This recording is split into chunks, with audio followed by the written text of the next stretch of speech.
কাটবে কার জন্য? রাদিয়ার জন্য, বান্ধবীকে দিবে। মানো পারছে।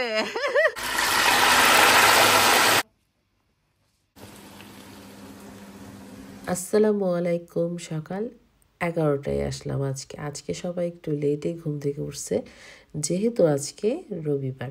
তো সবাই কেমন আছেন? সবাইকে ওয়েলকাম জানাচ্ছি জিশাস কিচেনে নতুন একটি ভিডিও দেখার জন্য।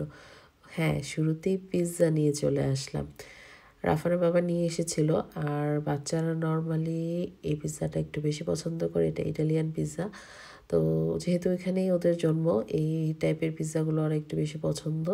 এগুলো হচ্ছে পাতলা, এখানেরগুলো যে হচ্ছে একটু মোটা করে বানানো থাকে, আর ইটালিয়ান পিৎজাগুলো পাতলা থাকে, ক্রিস্পি থাকে। বাচ্চারা বেশ ভালোই পছন্দ করে।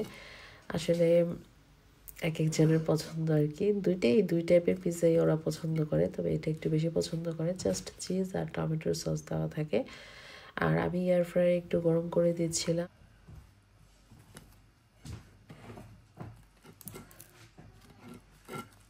গুড মর্নিং বাবা।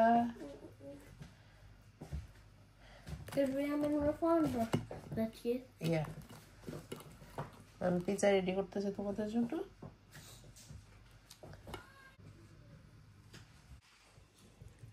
টেস্টি কত কিছু নিয়ে বসছে উনি।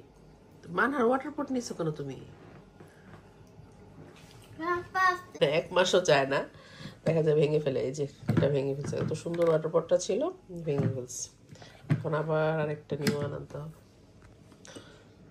এত নষ্ট করে। আম্মু খেয়ে নাও। রাফানা উল্টে খেয়ে চলে গেছে। একটা পিৎজা মশালা ওরা 3 জন খায়, ছোটগুলা।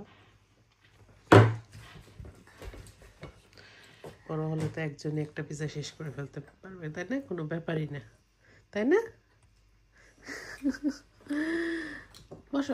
হঠাৎ করে ফেসবুকে একটা ভিডিও সামনে আসলো, না ইউটিউবে, যে আমি আসলে মনে নাই, যে পোড়া তেল কিভাবে একদম ক্লিন করে ফেলে।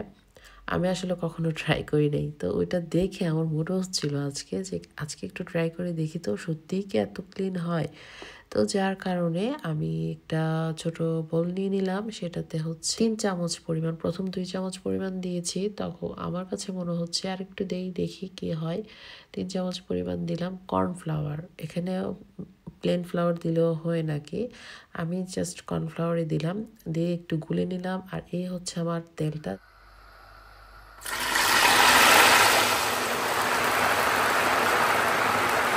যখন তেলটা গরম থাকবে তখন আমার কর্নফ্লাওয়ার পানিতে যেগুলো রেখেছিলাম সেটা ঢেলে দেব। আর তারপর চুলাটা লো ফ্লেমে রাখবো। আর এইভাবে একদম পোড়াটা সব একসাথে জমাট বেঁধে, কালো জায়গা, পোড়া যে যে জায়গা থাকে সবগুলা একসাথে জমাট বেঁধে যাবে। আর ঠান্ডা হলে এইভাবে ঢেলে নিচ্ছি। হ্যাঁ, তবে ভুল না, আসলে একদম ক্লিন হয়ে যায়। এই যে আমি দেখালাম যে কত ক্লিন হয়ে গেছে। ভালো এই টেকনিকটা, খারাপ না। ওরে বাবা, ওইদিকে যাও আম্মু, তোমাকে দেখা যায় না তো, আন্টিরা দেখতে পারবে না। ওরে বাবা, লাউকে তুমি হাগ দিচ্ছ? এটা কেটে ফেলো। অনেক লাউ চলে গেছে বাবা, তুমি পারবা না।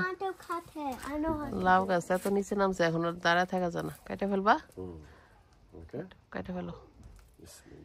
দেখো তোমার মেয়ে তাকায় আছে কিন্তু। ওরে বাবা, ওরে বাবা, গালে লাগবে, ব্যথা পাবা। কালকে কাটবো, খুকি ফুপি নিয়ে দিয়ে আসবো। ওকে, There's a big one too over there. Yeah. Can I cut that one? আমার গাছের সকাল বিকাল যে পানি দেই, সেই কষ্টের ফসল, তাই না বাবা? মানু খাবে লাউ, আজকে রান্না করবো ডানা দিয়ে। ওকে, নেক্সট টাইম। এটা অনেক ভারী, তুমি রাখতে পারবে না। ওকে, মানহার খুব মন খারাপ হয়েছে। আরেকটু পরে বাবা, এই জায়গায়। ওকে, সে কাটবে। কার জন্য? রাদিয়ার জন্য, বান্ধবীকে দিবে। মানো পারছে। ওকে, এই থার্ড ওয়ানটা তুমি পাইরো আবার যখন বিগ হবে। ওকে, ওকে, কার মন রেখে কার মন রাখবা? I'm gonna come and give that. ছিলাম কালকে কাটবো, আজকে কেটে ফেললাম। রাফান আপু 5-10 মিনিটের মাঝে গিয়ে দিয়ে এসে করতে পারবে। হ্যাঁ, বড়টা দিয়ে দিব খুকিকে, আর সেটা আমি রাখবো। You came for nothing.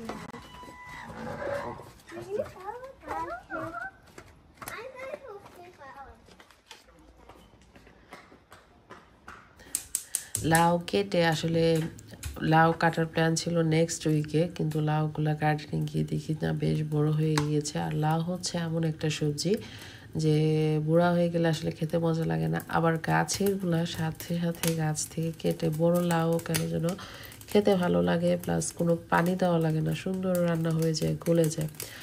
আজকে তো ভেবেছিলাম যে প্রথম আমি একটাই কেটেছিলাম, বাট মানহার খুব মন খারাপ হয়েছিল যে আমি কাটবো, আবার রিয়ামও ভাবছে যে রিয়াম কাটবে। তো সবার মানহারও মন রক্ষা করলাম, প্লাস রাফানা বাবাও বলছিল যে দাও কুকিকেও, আমার 10-15 মিনিট সময় আছে, আমি দিয়ে চলে আসবো না। আর বাচ্চারাও ভাবলাম যে গাড়িতে একটু ঘুরে আসুক বাবার সাথে। তো খুকিকে দিয়ে দিলাম একটা লাউ, আর যেহেতু ওরা মানুষ বেশি তো ওদের এখানে বড় লাউটা দিলাম, আর ছোটটা আমার পুরাটা লাগে নাই, আমি তো অর্ধেকটা রান্না করেছি যেহেতু আমরা 2জন খাবো। বাচ্চারাও খেয়েছে, ভুল বললাম, বা লাউটা আবার বাচ্চারাও পছন্দ করে খায়, আলু মনে করে মজা মজা করে খেয়ে নেয়।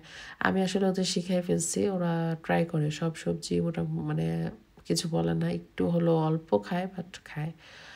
আর এদিকে আমি ডানা নিয়েছি, আজকে ডানা দিয়ে লাউটা রান্না করব। মুরগির ডানা, ঘিলা, তারপর হচ্ছে পা, এগুলো দিয়ে কিন্তু রান্না করলে বেশ মজা লাগে। আজকে অন্য কিছু ছিল না বাসায়, জাস্ট ডানাগুলা ছিল। তো ওই ডানাগুলা দিয়ে আমি আগে একটু পুড়ে নিচ্ছি, পুড়ে নিলে খেতে ভালো লাগে। আর এদিকে ফ্রিজে অনেকগুলা ঢেঁড়স ছিল, মানে ভেন্ডি বা ঢেঁড়স যে চেনেন আর কি। তো দেখতেছি নষ্ট হয়ে যাচ্ছে, আমি আসলে খেয়ালই করি নাই যে হয়তো বা 3-4 দিন আগে এনে রাখছিল, আমি মনে নাই। তো আজকে ড্রয়ার খুলে দেখি এগুলো তো নষ্ট হয়ে যাচ্ছে। তো কয়েকটা নিয়ে নিলাম, আরও অনেকগুলো রয়ে গেছে, তো বাট কয়েকটা নিয়েছি কারণ রাফানের বাবার আবার ওই যে ঢেঁড়স যে ভর্তা করে না, ওইটা আমার খুব পছন্দ, ও দেখি খুব মজা করে খায় ঢেঁড়স ভর্তাটা। যেহেতু ঢেঁড়সগুলা ফ্রেশ না, তাই আর ভাজি টাজি কিছু করি নাই, কারণ ফ্রেশ সবজিগুলো হলে মজা লাগতো একটু বেশি।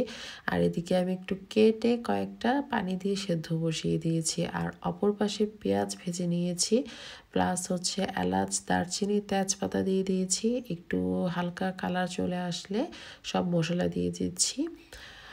আর যে আমার শাশুড়ি সবসময় বলেন লাউয়ে কম মশলা যায়, কম মশলা দিয়ে লাউ রান্না করলে বেশ মজা হয়।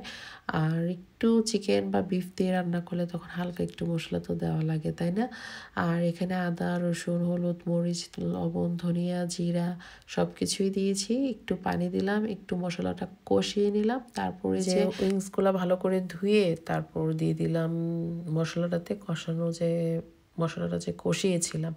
এদিকে এটা হচ্ছিল, আর কোনো পানি টানি দেই নাই, আর লাউটা কেটে নিচ্ছিলাম। মাশাআল্লাহ বেশ কচি ছিল, মানে একদম ভাল লাগছে, নিজের গাছের সবজি বলে কথা, তাই না? এটা একটা অন্যরকম ভালো লাগা কাজ করে। আসলে এটা যারা করে তারা বুঝবে যে কতটা শান্তি লাগে যখন নিজের কাছ থেকে কিছু, মানে এটার দাম এত বেশি না, আসলে বাজার থেকে কিনতে তো আর এত টাকা লাগে না, কেনা যায়, কোনো ব্যাপারই না। কিন্তু নিজের গাছেরটা যে কীরকম একটা শান্তি, ভালো লাগে, এটা আসলে যে আপুরা বা ভাইয়ারা গাছ লাগায় তারা বলতে পারবে। আর ফ্রেশ সবজিটা খেতে তো অনেক বেশি মজা হয়। সত্যি কথা বলতে কেনাটা একদমই এরকম মানে কেনা যে সবজিটা বা লাউটা আর নিজের গাছের করাটার মধ্যে রাত দিন ডিফারেন্স থাকবে। তো যাই হোক, আমি যে কেটে নিলাম, আর সবটা দিচ্ছি না, অল্প একটু রেখে দিচ্ছি। আমার কাছে আবার লাউ দিয়ে ডাল রান্না করলে বেশ ভালো লাগে। তো আর এত পুরাটা রান্না করলে আমার ঘরে খাওয়াও হবে না। আর রাফানের বাবা দেখা যায় যে বাসি কারি একটু কম খায়, ও খেতে চায় না, পারতেও খায় না। তো যার কারণে আমার এভরিডে রান্নাবান্নাটা একটু করতে হয়। আসলে লাইক করে না, তো তার কষ্ট হলেও আমি করে ফেলি। দেখা যায় যে এখন আমারও সেম অভ্যেস হয়ে গিয়েছে, এভরিডে রান্না করি, যার কারণে আর পুরান কারিটা খেতে আমারও ভালো লাগে না, ওর দেখা দেখি হয়ে গেছে আর কি।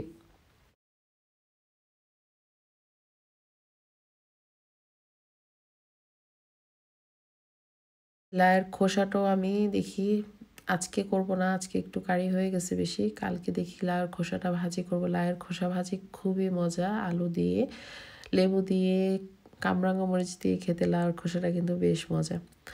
আর ওই যে হাফ হাফ থেকে একটু কম হবে আমি রেখে দিছি, ওটা ডাল দিয়ে রান্না করব। ডাল দিয়ে লাউ কিন্তু অনেক মজা হয়। আসলে লাউ হচ্ছে আমাদের নবীজি সাল্লাল্লাহু আলাইহি ওয়াসাল্লামের সবচেয়ে পছন্দের একটা সবজি। লাউ গাছের কিন্তু আসলে কিচ্ছু ফেলা লাগে না। আর এই সবজিটা এমন যে এটাতে কোনো রোগও নাই, কিছু নাই। ইভেন আমি এটাও শুনছি যে গরুর মাংসে কিন্তু অনেক রোগ থাকে।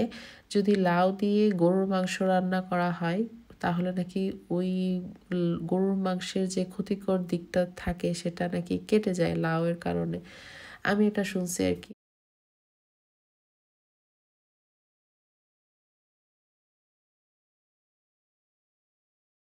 আর এই হচ্ছে আমি লাউগুলা কেটে নিছি, ওই দিক দিয়ে আমার মাংসটাও কিন্তু কষানো হয়ে যাচ্ছে।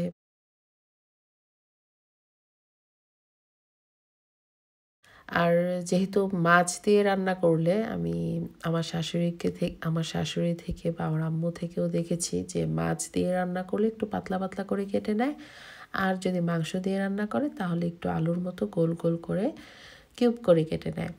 তো আমিও ঠিক সেম ওভাবেই করেছি। আর এই যে উইংসগুলোতে কোনো পানি দেইনি, সুন্দর কষানো হয়েছে। আর এবার আমি কেটে যে রাখলাম লাউগুলা সেগুলো দিয়ে দিচ্ছি, দিয়ে ঢাকনা দিয়ে একটু ঢেকে দেবো। লাউ থেকে কিন্তু অনেক বেশি পানি বের হবে, পানি দেওয়ার দরকার নাই। লাউ থেকে যে পরিমাণ পানি বের হবে সেই পরিমাণ পানিতেই কিন্তু মজার এই লাউয়ের কারিটা রান্না হয়ে যাবে।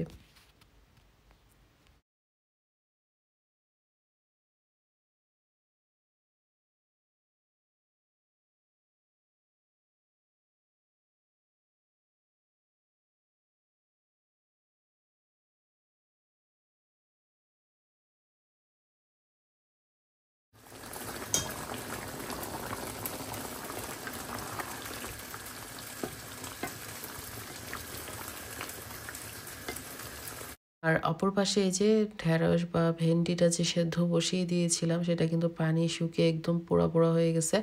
তো আমি প্যানটা নামিয়ে নিলাম, ঠান্ডা হওয়ার জন্য ওয়েট করছি, তারপর ভর্তা বানিয়ে নিব। পাশে একটু ফ্রিজে ফ্রোজেন সসেস ছিল আর মটরশুঁটি ছিল, একটু অলিভ অয়েল দিয়ে হালকা একটু ভেজে নিয়েছি, এটা খেতে বেশ ভালো লাগে। আর আমার এই যে পেঁয়াজ কুচি করে নিলাম, কয়েকটা শুকনো মরিচ নিলাম, আর হচ্ছে ধনিয়া পাতা একদম ভালো করে মাখিয়ে নিচ্ছি। আর বাঙালি মানুষ আসলে আমরা দেখা যায় যে ভর্তা টাইপের খাবারের লোভ আসলে সামলাতে পারি না, যে ভর্তা লাগেই লাগে এরকম। আর আজকের ঢেঁড়সটা একদম পোড়া পোড়া করে টেলেছি বা পুড়েছি। পোড়া পোড়ার মানে সুন্দর একটা সুঘ্রাণ লাগে, এটা ভালো লাগে খেতে পোড়া পোড়া করে নিলে। তো একদম এভাবে হাত দিয়ে গালিয়ে মাখিয়ে নিচ্ছি। আমার ভর্তাটা হয়ে গিয়েছে, আর একটু সরিষার তেল দিয়ে দিয়েছি। আর এইদিকে লাউয়ের কারিটাও কিন্তু হয়ে গিয়েছে। আর চুলাটা অফ করে কাঁচামরিচ আর ধনিয়া পাতা দিয়ে দিচ্ছি। চুলাটা অফ করে দিচ্ছি কারণ অল্প একটু ধনিয়া পাতাই দিয়েছি, মাংস দিয়ে রান্না করলে না দিলেও চলে, কিন্তু আবার সবজি আছে, একটু ধনিয়া পাতা দিলে আবার খেতে খারাপ লাগে না, ভালোই লাগে। ধনিয়া পাতার ঘ্রাণটা আমরা আসলে অনেক পছন্দ করি। আর এদিকে আমি ঠান্ডা হওয়ার জন্য তাড়াতাড়ি, রাফানের বাবা যেহেতু খাবে, বাটিতে বেড়ে নিচ্ছি, তাহলে তাড়াতাড়ি ঠান্ডা হয়ে যাবে। লাউয়ের কারি আবার গরম গরম খেতে কিন্তু ভালো লাগে না, একটু ঠান্ডা হলে লাউয়ের কারিটা খেতে বেশ মজা লাগে। তবে দেখতে, আমি জানি না কোন আপুদের কাছে কেমন লাগছে, তবে আমার কাছে দেখতে সুন্দরই লাগছে। দেখতে যেমন সুন্দর হয়েছে মাশাআল্লাহ, আলহামদুলিল্লাহ, আল্লাহর নিয়ামত, খেতেও কিন্তু ভীষণ ভীষণ মজার হয়েছে। কারণ একদম গাছ থেকে কেটে সাথে সাথে রান্না করলাম, তো এটার স্বাদই অন্যরকম। এই তো বিকেল বেলায় বাচ্চাগুলা তো রয়ে গেছে ওর ফুপির বাসায়, দেখা যায় যে রাফার বাবা গেছিল, ওরা আসে নাই, ওর ফুপির বাসায় রয়ে গেছে। হয়তো বা সন্ধ্যায় ভাইয়া এসে দিয়ে যাবে। আর রাফানটা বাসায় একা, রাফানটার জন্য ও বোর হচ্ছিল। আমি কিছু বিকেলবেলা হয়তো বা পার্কে নিয়ে যেতাম যদি রিয়াম মানহাক থাকতো বাসায়, তো ও যেহেতু নাই, রাফানের জন্য একটু ফিশ ফিঙ্গার ভেজে নিচ্ছি আর একটু চিপস ভেজে দিচ্ছি, তাহলে ও বসে বসে একটু খাবে আর কি, না তো পার্কেই নিয়ে যেতাম, একা অল্প কয়টাই দিচ্ছি।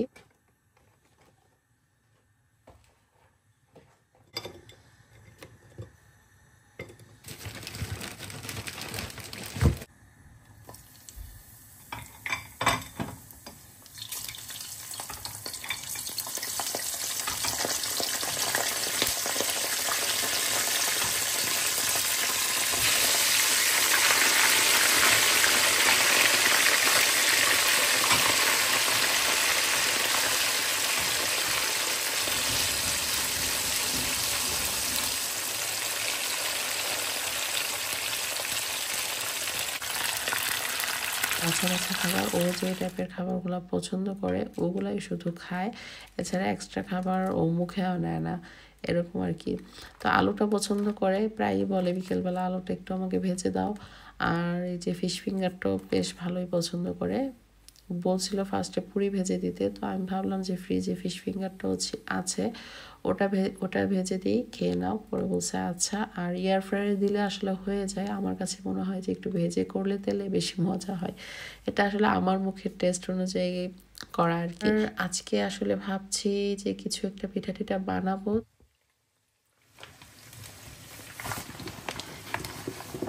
তো চিনি দেখলাম যে শেষ, তো আমি আবার সব কিছু স্টকে থাকে, আচার যখন করি ডাবল ডাবল করে করি, তো শেষ হয়ে গেছে। তো আবার চিনিও একটু ঢেলে নিলাম, তারপর প্লেন ফ্লাওয়ারও নিলাম। ইনশাল্লাহ নেক্সট ভিডিওতে আসবে যে প্লেন ফ্লাওয়ার চিনি ঢেলে কি বানাচ্ছি কিছু একটা তো বানাচ্ছি। আর ক্ষণ ধৈর্য নিয়ে যে আপু ভাইয়েরা আমার ভিডিওটা দেখছেন সবাইকে অনেক অনেক ধন্যবাদ। অবশ্যই এতটা সময় ব্যয় করে যারা আমার ভিডিওটা দেখেন, আমাকে অবশ্যই পছন্দ করেন, ভালোবাসেন, সেজন্যই আমার ভিডিওটা দেখেন, এটা আমি বিশ্বাস করি। আমার ফিশ ফিঙ্গারটাও হয়ে গিয়েছে, আলুটাও হয়ে গিয়েছে, তো আমি প্যান থেকে নামিয়ে ছেলেকে দিয়ে দিচ্ছি। এই ছিল একজন মায়ের লাইফ, সারাদিন মায়ের ব্যস্ততা কেমন যায় সেটাই আমার আপু ভাইয়াদের সঙ্গে শেয়ার করছি। আশা করি সবার কাছে ভালো লেগেছে, আর ভালো লেগে থাকলে অবশ্যই সবাই সাপোর্ট করবেন। সেই পর্যন্ত সবাই ভালো থাকেন। ইনশাআল্লাহ আগামীকাল চলে আসব নতুন কোনো একটা ভিডিও নিয়ে, নতুন কিছু রেসিপি নিয়ে। সেই পর্যন্ত সবাই ভালো থাকেন, সুস্থ থাকেন। আল্লাহ হাফিজ।